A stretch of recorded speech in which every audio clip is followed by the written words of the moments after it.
All right, I thought I would make this video to finish up section 11.5 for you. On Friday, I will only be in class for 30 minutes, answer some web work questions, and then I'm heading to Waco. So I'm going to go ahead and finish the section on the chain rule here, and I'll post this for you to watch at your leisure. I hope to try to keep it kind of short.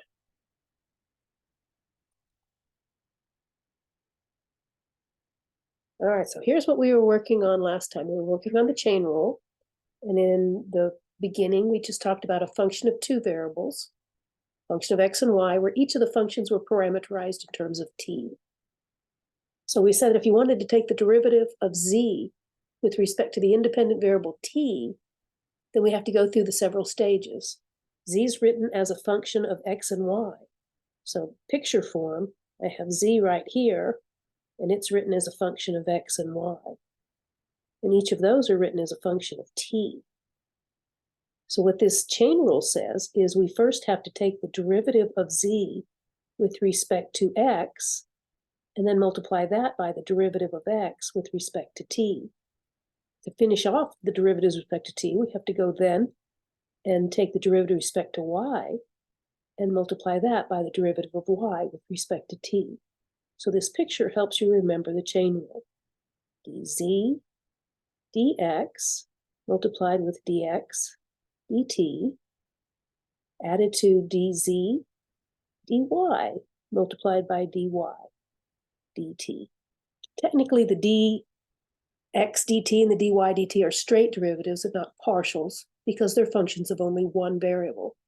But once I get to talking and writing, I can't remember which is d is straight, which is crooked, so it doesn't matter. I gave you a new example here. I wrote my function of x and y. It is this polynomial expression, but x itself represents the cosine of 2t, and y represents the sine of 2t. So it's very similar to the way we parameterized curves back in chapter 9. Instead of looking at what f looks like in terms of t, we can find the derivative of this function, f is the same as z, with respect to t by following the chain rule.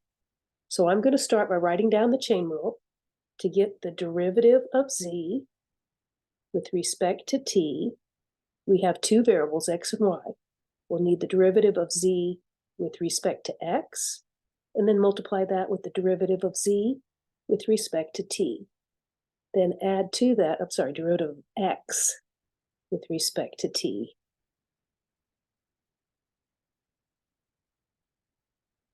Then add to that the derivative of z with respect to y, coming down this second branch, times the derivative of y with respect to t. All right, so let's go through here and take the derivative of z with respect to x, hold y constant. So the derivative of x cubed y would look like 3x squared y. Then the derivative of 3x squared y squared's a constant. Tack the y squared onto the derivative of the 3x squared. And I think we should get 6x times the y squared. That's the derivative of z with respect to x. Now we're going to go over here and take the derivative of x with respect to t. The derivative of a cosine is minus the sine. Now I got to take the derivative of the angle, and that'll put a 2 for me right there. It's going to look kind of the same when I take the derivative of y, z with respect to y. So now I'm looking back at f of xy, and I'm holding x constant. Differentiate with respect to y. The derivative of y is 1 times the x cubed will give me an x cubed right here. Plus, now the 3x squared is constant. Take the derivative of y squared and get 2y. The 2 and the 3x squared multiply to give me 6x squared y. Go over to y now and take the derivative of y with respect to t. So like before, derivative of the trig function gives me the cosine of 2t, and the derivative of the 2t is going to give me a 2. And so we can leave our answer in terms of x, y, and t. If I had to, I could substitute in the cosine of 2t for each x and the sine of 2t for each y. But that defeats the purpose of this pretty chain rule. I'm going to show you how that looks with a related rates type problem, similar to what we did back when we were in Cal 1. This was the problem I was writing on the board at the beginning or at the end of class on Wednesday. And then you so rudely told me class time was over. So let's get going again. A conical pile is growing in such a way that the height is increasing at a rate of 3 feet per minute and the radius at a rate of 2 feet per minute. We want to find the rate at which the volume is changing at the instant when the radius is 5 feet. We don't care if the radius is high or not. And the height is 8 feet. So we've got some sort of cone going on here. The dirt is being dumped at the tip. This height here gets taller and it gets wider at the bottom by the radius of the circle growing. We're told that the height is increasing at a rate of 3 feet per minute. So that's a related rate, it's 3 feet per minute. The radius is changing at a rate of 2 feet per minute. At what rate is the volume changing? So that's what we're looking for at the instant when the radius is 5 and the height is 8. So I didn't give you the function of two variables because I think everybody would be able to look up at least the volume formula for a right circular cone. I know it though. The volume is 1/3 times the area of the base times the height. If we're looking for dV dt, then the chain rule says I need to take the derivative of v with respect to its two variables. And as I take the derivative of the two variables, I need to take their derivatives with respect to the parameter time. So for this particular problem, it would look like this. dV dt, the two variables are r and h. So we'd need dV dr times dr dh. Then the other, dr dt, I mean, dr dt, let me erase.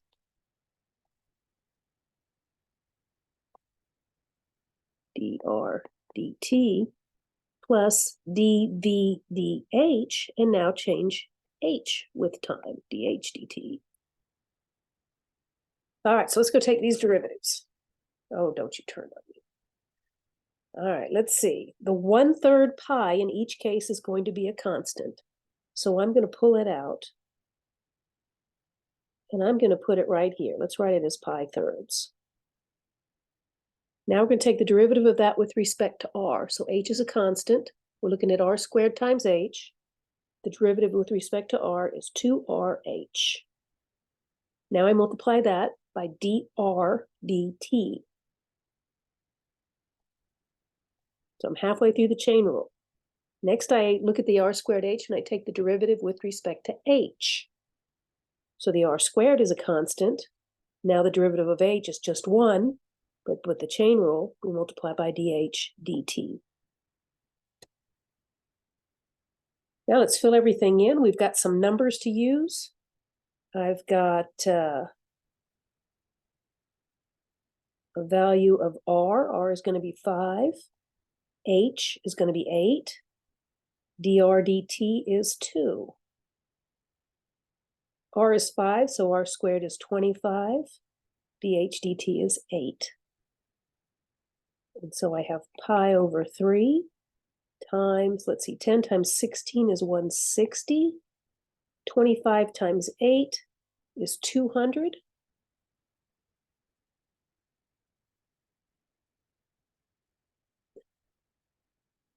Oops, why did I get an 8? dh dt isn't 8. What is dh dt?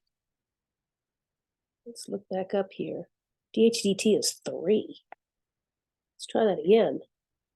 2 pi rh, h was 8. The rdt is 2.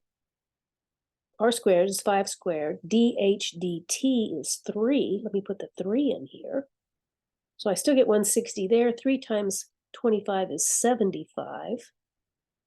So let's see, 160 plus 40 is 200. That leaves me 35. So that's 235 pi over 3. That's a change in volume. So that's going to be cubic feet per minute. Not that units are that important. So the volume is growing at a rate of 235 pi over 3 cubic feet per minute. So back when we were in Cal 1, we would always have to write our function in terms of one variable and do the related rates problem that way. So we would have to use some sort of similar triangles deal to get R in terms of H or H in terms of R. So this was much easier just to use the chain rule. Okay, now speaking of Cal 1, we took implicit derivatives in Cal 1 when we had functions of two variables. So let's suppose we have some equation that has x's and y's in it, and I've got it readjusted so that I have that equation set equal to 0. And my task is to find the derivative of y with respect to x, where x is the independent variable and y is a function of x. So if I write it this way and apply our chain rule, to find the derivative of y with respect to x, I'll first have to find the derivative of my function z, or capital F. It's a function of two variables, x and y. So here's my function f. It's a function of x. This is a function of y, but y itself is a function of x. So when I take the derivative of f with respect to x, then I would multiply, well, that's already taking the derivative with respect to x, so I'm done with that chain. Now I add to it this way. Coming down the right side, I look at the derivative of f with respect to y, and now I take the derivative of y with respect to x. Across the equal sign, I take the derivative of 0, and I get 0. We're going to solve this for the dy dx term, so I'm going to subtract df dx and divide by df dy. And we get this expression, that dy dx, so I'm moving this first term over as a minus df dx, and then I'm going to divide by the df dy. Or maybe even a better way to look at it. dy dx is minus the partial of f with respect to x divided by the partial of f with respect to y. So let's go back to Cal 1, use implicit differentiation the way we first learned it, and go through this equation and take the derivative term by term with respect to x, with y as a function of x. So I've got to, in each term, I've got to use the product rule. X is the independent variable, y is a function of x. So here's the way we did it in Calculus 1. Differentiate with respect to x in the first term, you get the first times the derivative of the second, plus the second times the derivative of the first. That takes care of that term. Now let's do it again. Differentiate that with respect to x and the product rule. So we have the first, now the derivative of y squared, 2y dy dx. Other way, the second times the derivative of the first will just give me a 2. And across the equal sign, the derivative of 4 is 0. We're going to take this and solve for dy dx, so let's keep these two terms over here. Let's move that one and that one to the other side. I'm going to factor out the dy dx. And from the first underlined term, I have an x squared. Let's put these two together and write that as 4xy. Move that first term over as minus 2xy. And then the second one give me minus 2y squared. And when we finish, just divide by what's in the box there. Minus 2xy minus 2y squared over x squared plus 4xy. That's the way we did it in Cal 1. And in fact, I just did that in my class just today. So good times in Cal 1. Let's look at how we can do it now with this implicit function theorem. The implicit function theorem says that if I look at my equation,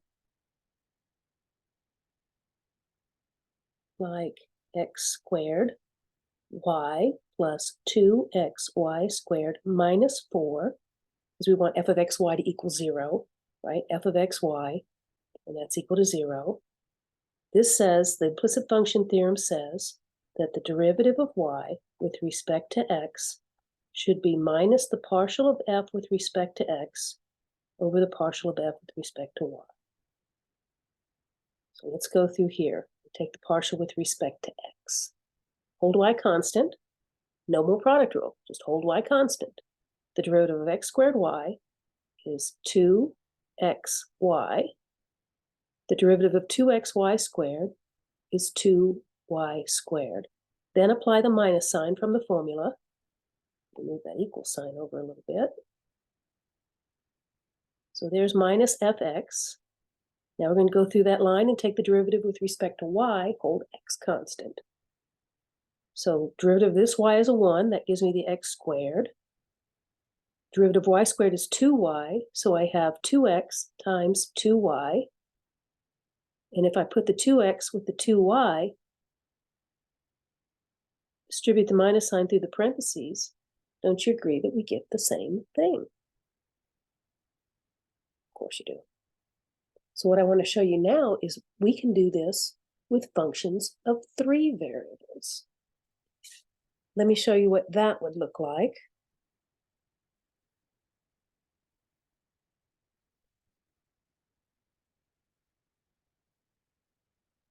Let's see how I'm going to do this.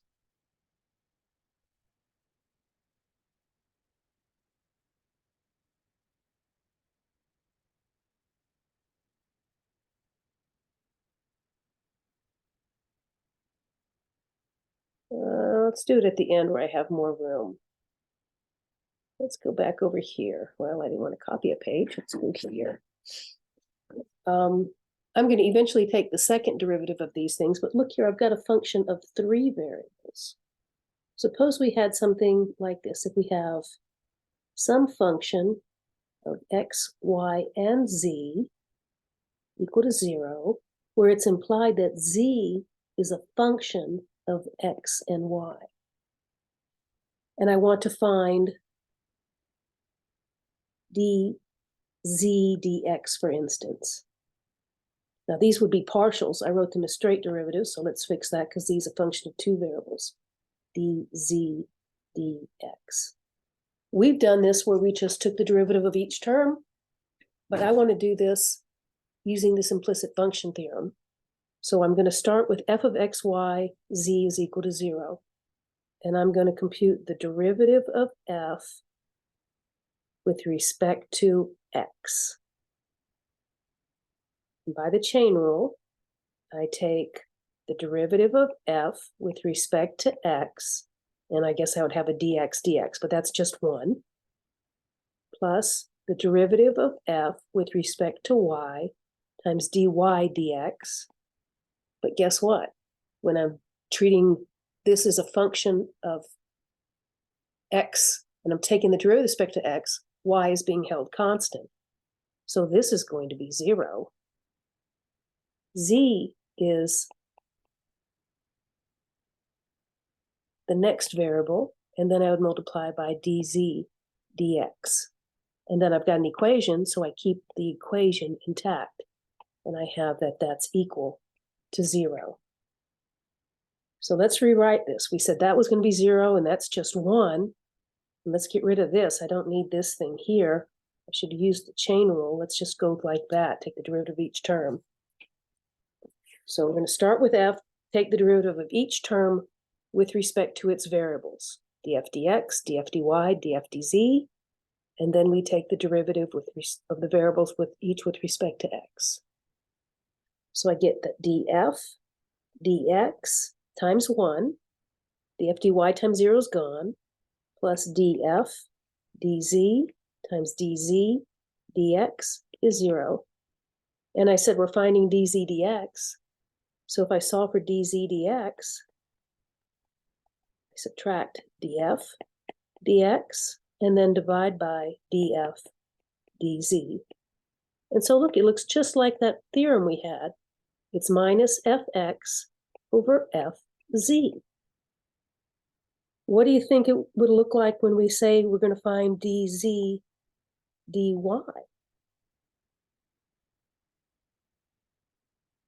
All these steps would be the same, except for when I take the derivative here, I would have df dx dx dy plus df dx, sorry, dy. I'm working on my next variable. df dy dy dy plus df dz dz dy. And then cross the equal sign, I have a 0. So this time, this is 0, since I'm differentiating a variable with respect to y. This is just 1. And so when I solve for dz dy, I move, this is gone. That's multiplied by 1, so I move that over, so I get minus fy divided by fz. So dz dy would look just like this. dz dy would look like minus fy divided by fz. So let's go through there and do it for this particular function. Let me get a clean page. So swipe over. And I'm going to show you how to find dz dx, where I'm calling all of this thing here f. We said it's going to be minus fx over fz. The derivative of that with respect to x is 3x squared. The derivative of that with respect to z is 2. Why did I say 3x squared? Is that an x cubed? It is. Z is squared, so the derivative of z squared is 2z. Does that agree with what we did before? Look at how we did it before. We took the derivative, held y constant. X is the variable. Z is a function of x. And we take the derivative of each term with respect to x. So the derivative of x cubed is 3x squared. The derivative of y squared is 0. The derivative of z squared is 2z dz dx. And the derivative of 5 is 0. Solve for dz dx, you gotta do the curly z's. I move that term over, divide by 2z. Oh, when I moved it over here, I blew a sign right there. So, ta-da, we get the same thing. That'll help me find the higher derivatives. But let's go ahead and get the dz dy. According to what I wrote on the previous page, dz dy should look like minus partial of f with respect to y over the partial of f with respect to z. Kind of like the upside down. All right, so the derivative of this line up here with respect to y is going to be 2y. There's the minus sign from the formula. The derivative with respect to z is still going to be 2z. So that's going to simplify to minus y over z. Pretty cool, huh?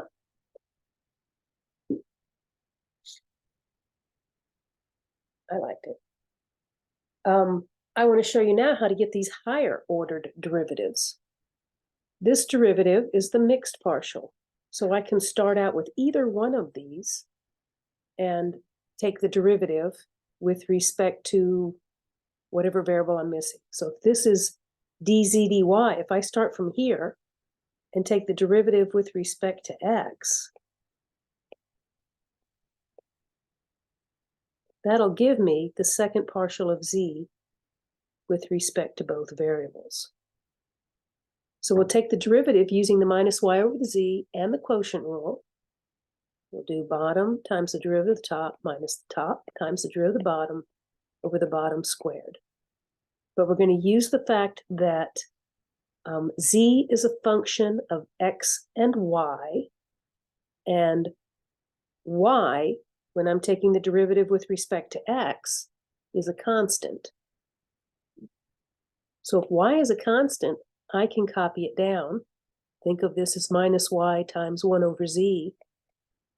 Take the derivative of the 1 over z and get minus z to the minus 2, which is a minus z squared down here. But now I've got to multiply that by dz dx.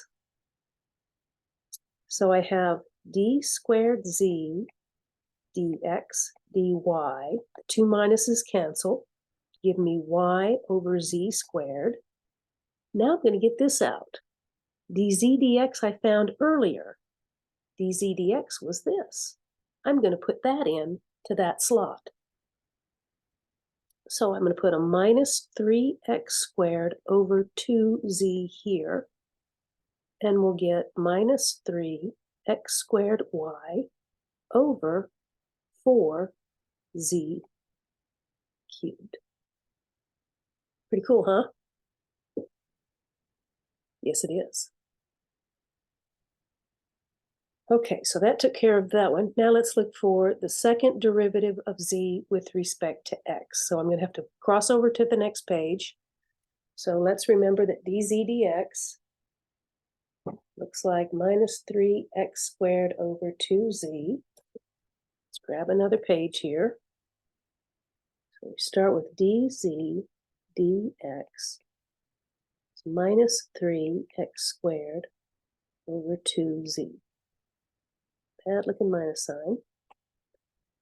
We're going to do the quotient rule again. Remember that x is an independent variable, y is a constant, z is a function of x. With the quotient rule, the second derivative of z with respect to x is the bottom times the derivative of the top minus the top, so that's going to be two minuses together, times the derivative of the bottom. So we take the derivative with respect to z, and then we take the derivative of that with respect to x. All of that is divided by the bottom squared. Simplify this. 2 times 6 gives me 12. It'll be a negative 12. Let me put that in alphabetical order. X times z. 2 times 3 gives me a 6x squared. This is going to be substituted out. We have the expression for dz dx right up here. I'm going to put that in there. And so we're going to have a minus 3x squared over 2z. And then the bottom squared gives me 4z squared. You can simplify some more if you want to, but I don't want to. Right, we got one more to go, dz dy. So I need to take the derivative with respect to y of what I got originally for my dz dy.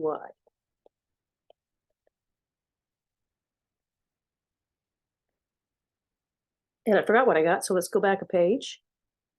dz dy was minus y over z. So let's go back over here.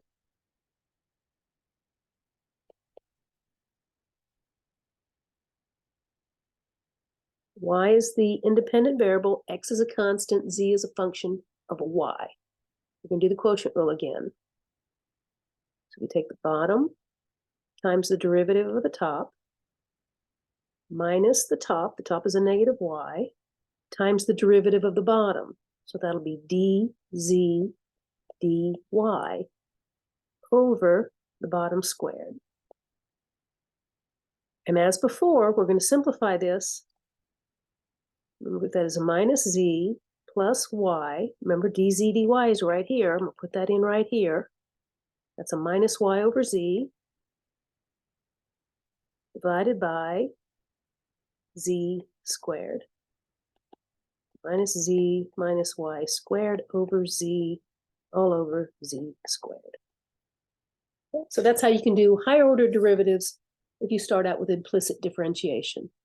But we now have this option to use our implicit derivatives theorem. until we get to the second one. Then we got to do that by brute force. We were talking about the chain rule. So what I wanted to show you next was the chain rule when I have a function of several variables, which themselves, the variables are functions of other variables. So we're going to go back to a function of 3 variables, or 2 variables. Suppose these are a function of x and x and y themselves are parameterized in terms of u and v. A lot of times that happens when we want to change coordinates.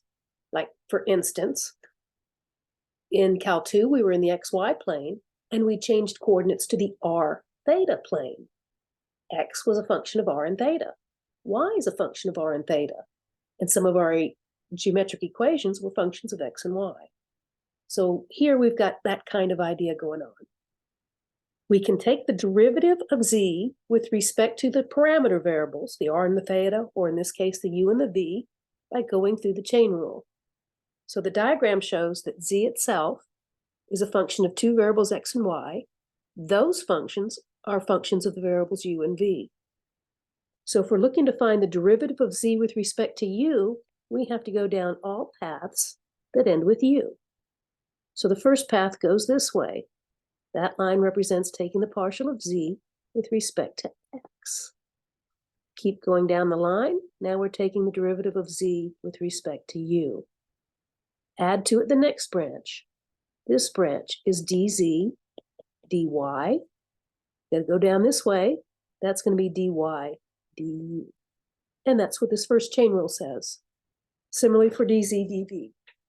Just go in terms of the present variables, and then multiply by the derivatives of the parameter variables.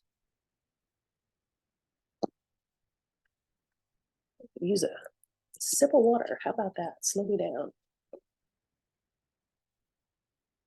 All right, in my example, z looks like e to the x times sine of y. X itself is uv squared, y is u over v. So that's a typical change of coordinates, the one sees in, for instance, linear algebra. In this problem, we're going to look for the derivative of z with respect to u and the derivative of z with respect to v. So one at a time. I'm going to write out the chain rule for the derivative of z with respect to u. So derivative of z with respect to u, z has 2 variables, x and y. We're going to have the derivative of z with respect to x times dx du plus the derivative of z with respect to y times dy du.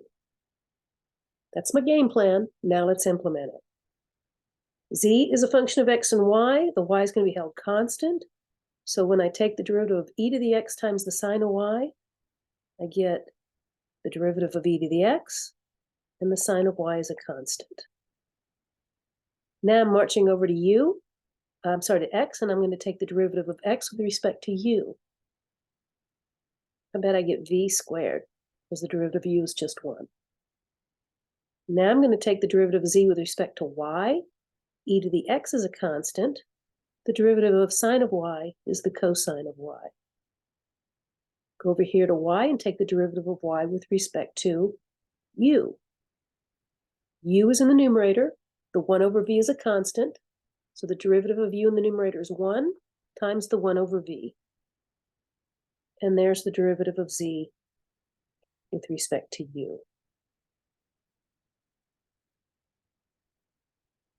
To find the derivative of z with respect to v, let's write out the chain rule because it's kind of fun. It's dz dx times dx dv plus dz dy times dy dv. So I'm going to have common terms. dz dx is what it was up here. dz dy is what it was up here. The only thing that's going to change is right here. So we can crank this one out pretty quick. We'll have e to the x times the sine of y. dx dv is going to be u times 2v, or I'm going to write 2uv right there. dz dy is e to the x times the cosine of y. And now we're going to go here and take the derivative of that with respect to v. So let's think of y as u times v to the negative 1. And then the derivative of that with respect to v is going to be minus u times v to the negative 2, or minus u over v squared. And there's our derivative with respect to v.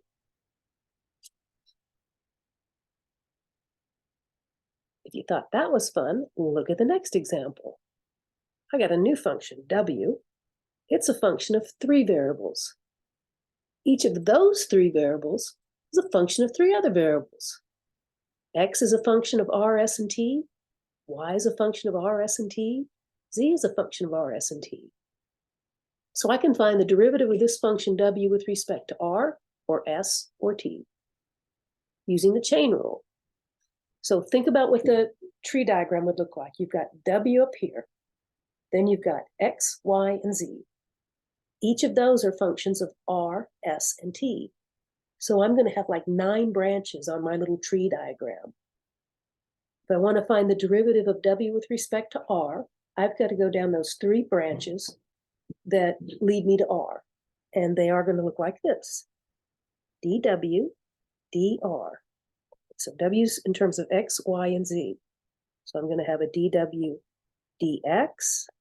I'm going to have a dw dy. I'm going to have a dw dz. Now we need to take the derivative of each of those variables with respect to r.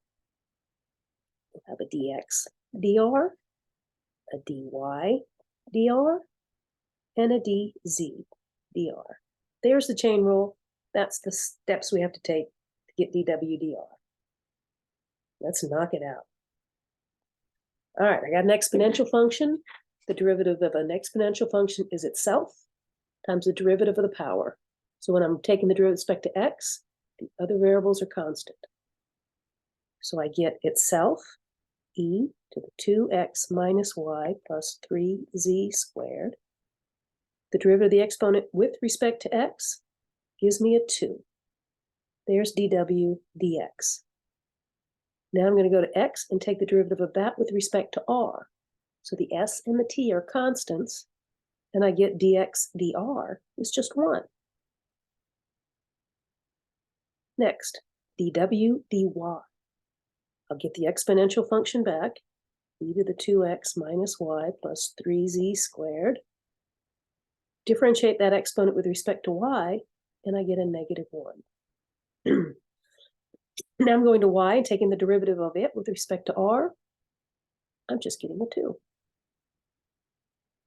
Lastly, dw dz, you get the exponential function. Derivative upstairs is going to give me a 6z. Now I got to go all the way over to z and take the derivative of that with respect to r. So s and t are constants. I start by taking the derivative of the trig function. Derivative of cosine is minus sine. The derivative of that r inside is 1, but it's multiplied with those 2 constants, s and t. That line should be the derivative of w with respect to r. Pretty cool? No, I know you like it.